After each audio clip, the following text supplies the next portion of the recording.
kumusta? Pwede mong sabihan yung president natin, bakit patuloy na imbestigahan ang flood control?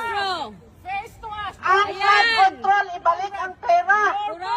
Binibili nyo na lahat ng mga congressman, mga senador, at ang mga justice system. Mahiyang naman kayo! Mahiyang kayo sa pera ng Ayan, si Pedro Castro. Bring back the money to the coffers of Filipino. Your face is ugly than what you are. Because you are a liar. Ma'am, You are a traitor. singganana, You are a thief. ilunggaman ako, singganan ko kagwapa sa inyo. Pero tani ang kwarta sang Pilipino,